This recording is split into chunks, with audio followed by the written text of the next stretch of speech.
যে নিজেকে সম্মান দিতে জানে না, সৃষ্টি তাকে কখনো সম্মান দেয় না। যে নিজেকে মূল্যায়ন দিতে জানে না, সে কখনো মূল্য পাওয়ার কোনো অধিকার। আগে নিজেকে সম্মান দিতে হয়।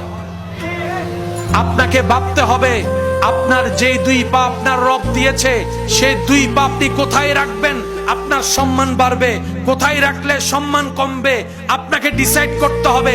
উদাহরণ দূরে এতটুকু দেই, যদি পাটা মসজিদে রাখেন